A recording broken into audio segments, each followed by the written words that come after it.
time I lose my self-control, it feels like I can't let you go. I'm at the point of no return. Don't ever wanna come back down. I'm so high above the clouds. This feeling I will always drifting away. I'm flying, I'm gonna head for paradise. Nothing to say, I'm coming. Drifting away. I'm flying, I'm gonna head for paradise. Nothing to say, I'm coming. I wanna stay right here tonight. Now I've got you in front of me. I'll take the opportunity to keep on doing nothing at all. Don't never ever wanna go back down. Sun is rising with the lights so bright. Got me wonder what the hell I tried. If I can fall with a broken pride. You forget my weakness, I am cracked back down. Oh, hello everybody. It's a Friday night and you're up late with Bobby Munson here on the Bravado.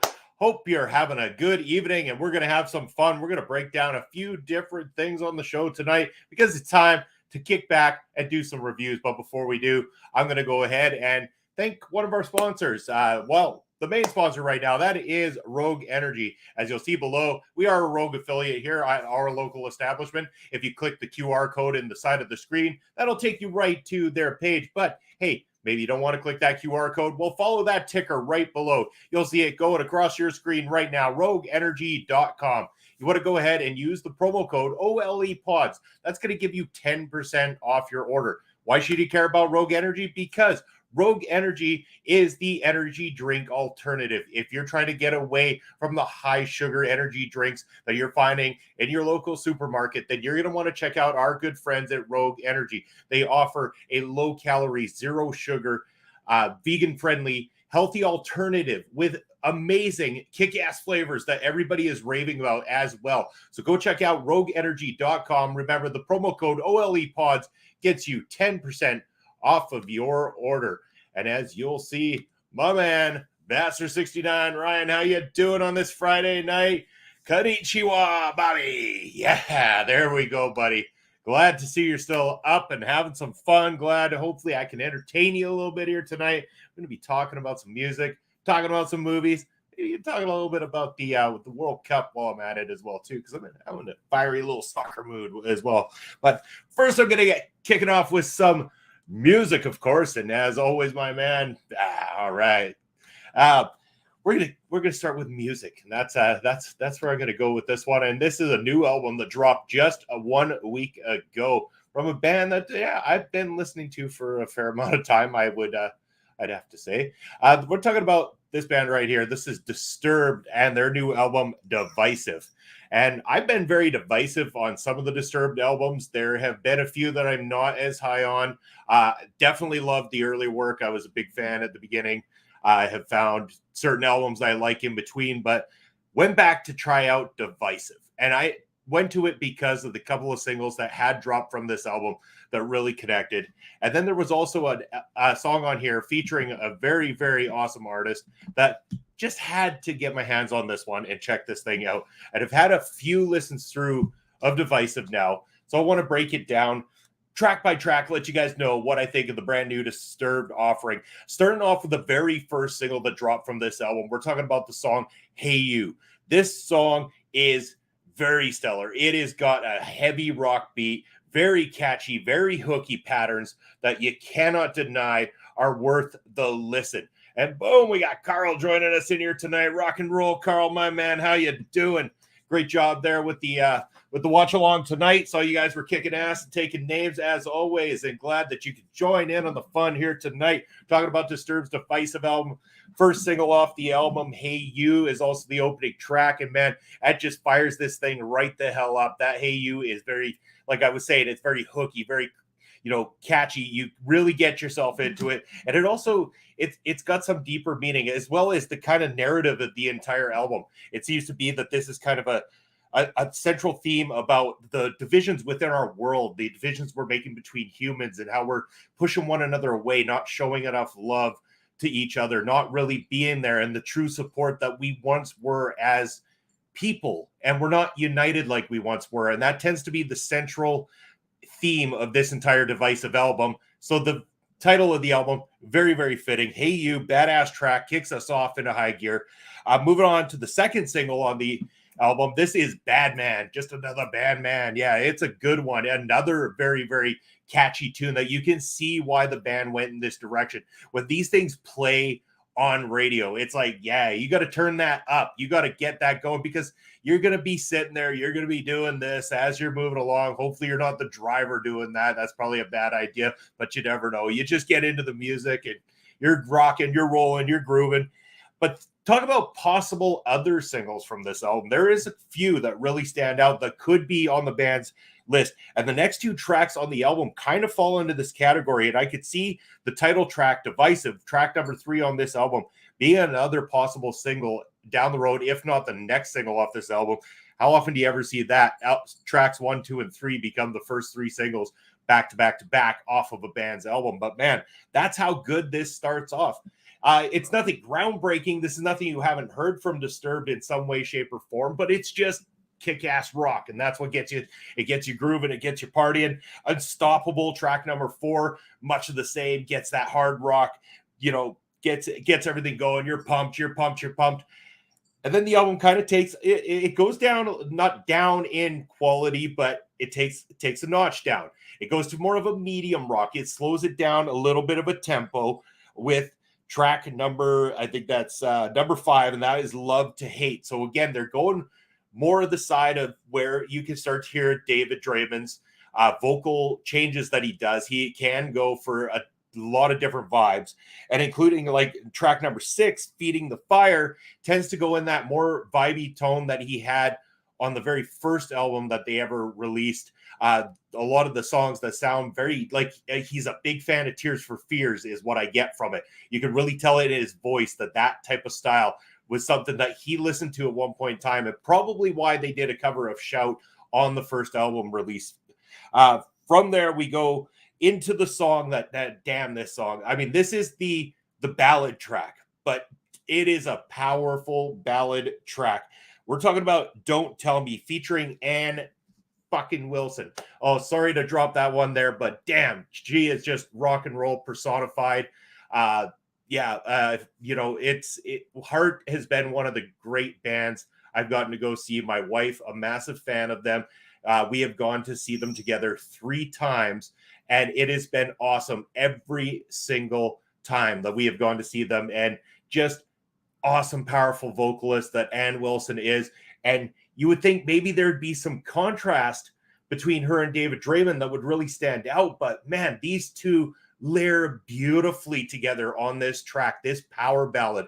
And then out of nowhere comes this really gripping guitar solo in the middle of the song, bridging it all together. And oh yeah, this is a song. It is awesome. If you don't mind having a power ballad, a really good, strong, slower track, then this song needs to be heard. From there, that's when the tempo starts to pick up again after that track. So we get back to Take Back Your Life, where that beat starts to come back in. Okay, they brought you down. All right, now the party's starting to pump up. And in crazy fashion, the last 2 tracks, Part of Me and Won't Back Down, are actually very, very heavy. They come back to the hard stuff, just like the album comes off as in the beginning of it as well too. So you get this really strong, heavy rock opening into some more kind of slower tracks, showing a little bit of the diversity of the band. And then boom, they hit you with it one last time, a little bit of a dose right at the end of it to really top this thing off. Like I said, it's nothing you haven't heard from them before, but this is a fantastic headbanging experience. This is one of the stronger albums from Disturbed. I really did enjoy this one, and glad that I took the opportunity to listen to it. If you're watching the replay of this, let me know in the comments on YouTube or anything like that. What did you think of the tracks on this album? And if you're joining me live in the chat, like I know Turnbuckle Studios, Mr. Carl, if you're listening in, I want to know your opinion. What did you think of Disturbed's Divisive album? Where that would lie for you in comparison to some of the albums they've done in the past as well too. Great band live. I gotta remind everybody. Very, very, very strong in a live aspect. So even if you're not somebody who regularly listens to them, I do recommend seeing them live. You will have one kick-ass time. You can sit back, have a few brewskis, get out there, headbang, have some fun. It is a good time at a Disturbed concert. So from there, we're moving on to the next review of the evening. It's movie time review, people. So I just recently sat down and spent some time with the wife watching this particular picture, and I didn't know what I was going to think. This movie here, The Menu, you see right on your screen there, just recently released, and the trailer looked very, very intriguing from this one, and yet what you see in the trailer isn't even quite the full story of what you get in this particular film either. So this one right here is directed by Mark Mylod, I believe is the pronunciation. I hope I pronounced that correct. But Mark Mylod is actually, from what I read, is more of a TV actor. This seems to be one of his more bigger cracks at taking on a film. And oh yeah, I was very, very impressed. We're going to get to that in a minute here. But if you're wondering who stars in this film, as you saw on the poster there, you got Ralph Fiennes, I believe is the way it's pronounced. Again, I'm probably terrible with pronunciation, but I hope I'm getting that right. You might know him. He was M or Gareth Mallory in the more recent, the last 3 James Bond pictures featuring Daniel Craig. Also starring Anya Taylor-Joy, who a lot of people will know from The Queen's Gambit, and Nicholas Hault, who you might remember was Hank McCoy in X-Men First Class. You might remember when he first started out as a young kid in the picture About a Boy alongside Hugh Grant as well too. So a long way that he's come. And this movie it essentially starts with a group of people, these elite people, these upper class people, all getting on to a boat. There's people that are food critics, people that are very rich and well-known celebrity people, higher up, high class types. So they get on this boat. And the main characters portrayed by Taylor-Joy and Nicholas Hault are Tyler and Margot. And Margot is actually not the original date that Tyler had planned for this particular trip. And Barish, how you doing, my man? Glad you were able to stop by. Great job again, you and Carl kicking ass over on the show earlier tonight. So thank you, as always, for doing what you guys do, and great to see you, my man. But back to the menus. So they get on this boat and they head on over to this island. This island has a restaurant on it, and this restaurant is actually owned by celebrity chef Julian Slowik. That's who Ralph Fiennes portrays in this film. They go into this island, they get a tour of it, and then they go to the actual seating area where they're going to start the menu. And this movie unfolds bit by bit, layer by layer, with serving up these menus, these different tastings, these different ideas of this whole thing. And it's very almost like at times watching a celebrity cooking show, like a very high class celebrity cooking show, and yet blended with this fantastic acting, this intriguing story that's going on. You're still kind of wondering, in all honesty, what the heck am I getting myself into? What is this? Where are we going? And it's exciting. It's titillating, and you want to know more. As I said, we found out that Tyler's date, Margot, is not actually his original date, and this information not so private. We start to find out that the chef himself actually not only knows this, but knows quite a bit about every single person that is there at this particular tasting. So a lot of strange things start to unfold, secrets start to unfold. Now the intrigue really ramps up in this kind of like dark comedic thriller of a picture almost. And I don't want to say anything more about the actual film itself than that, because I don't want to accidentally give anything away. This has one of the most unique, fantastic, and interesting finales to a movie I've seen in such a long time. I was very excited with this movie. I just awesome. I can't say enough good things about the menu and how it unfolds, how it plays out, and the acting throughout the entire film that carries this thing. Wonderful, wonderful picture, and I recommend it to everybody. This one, hopefully, it doesn't just get forgotten about, because it doesn't deserve that treatment. It deserves your attention. This picture is worth your money for sure. Now, we got the music done. We got the movie done. I think we could probably take this time on the Bravado to talk about, some sports. Impact. Let's talk about this sport.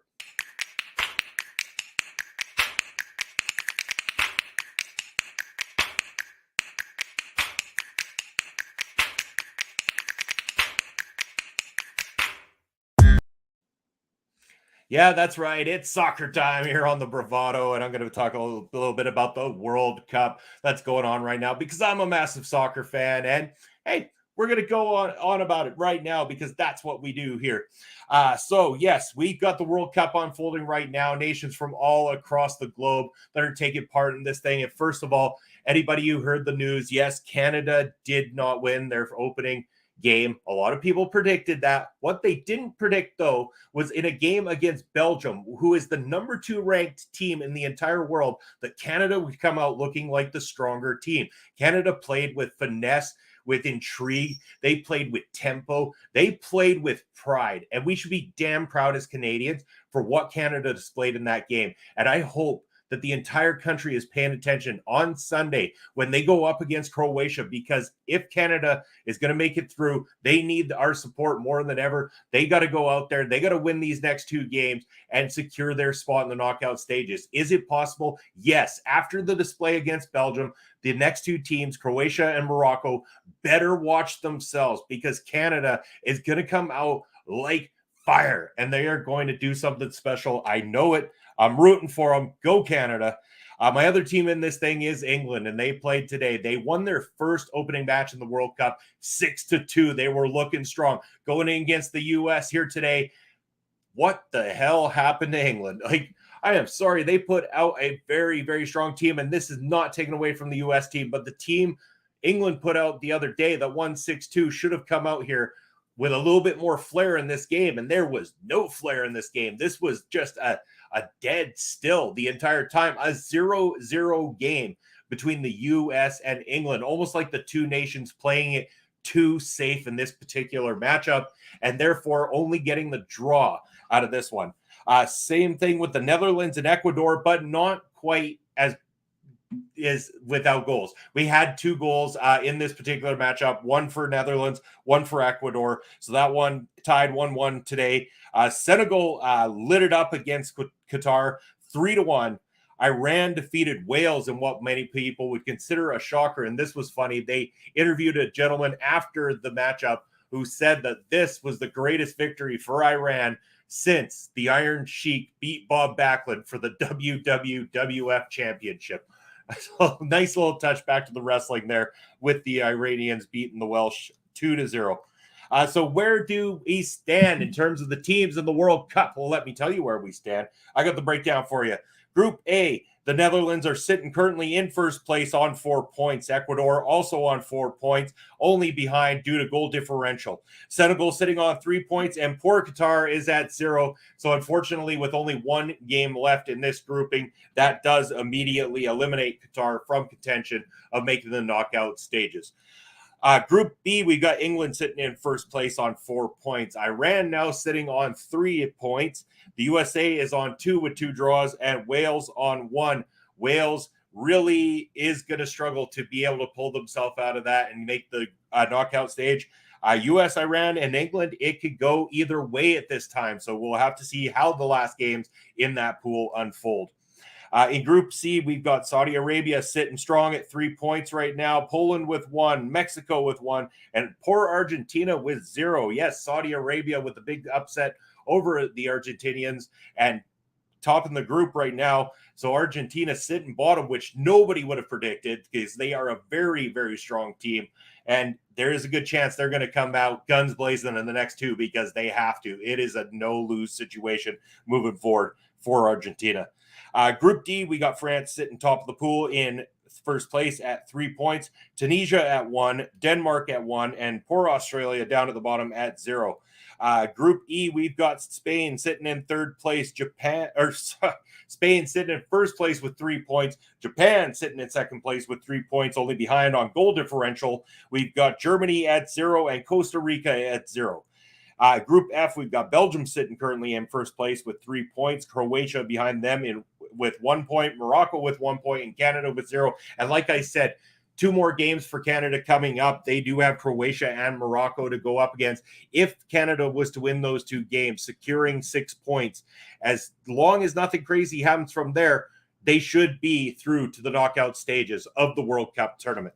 So that is something to look forward to there. Support the Canadians. Last 2 groups though, we got Group G, which is Brazil sitting in first place at 3 points, Switzerland in second place at 3 points, Cameroon currently at 0, and Serbia at 0.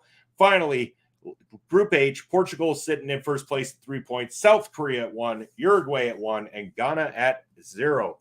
So I want to know your guys' thoughts on the World Cup so far. I have been thoroughly entertained. It has been a very exciting tournament at this point in time. A lot of upsets that are happening, a lot of exciting games. One of those you just never know what could go down. It has been unpredictable, but in a very good and entertaining way. So it's nice to see that kind of treatment for the World Cup. I hope you guys are all tuning in and enjoying it. And if you don't enjoy soccer, well, I apologize, but I'm going to talk soccer every once in a while. But that is going to wrap up all the reviews I have today. I think that I'm going to probably call it straight to an end here and bring this whole thing to a finale. I think we're going to have to go and do a raid. I think there's no other way to do it. So if you bear with me, I'm just having a look here to see who we got. And I think that we might just have to go raid our good friend, Heel Kevin.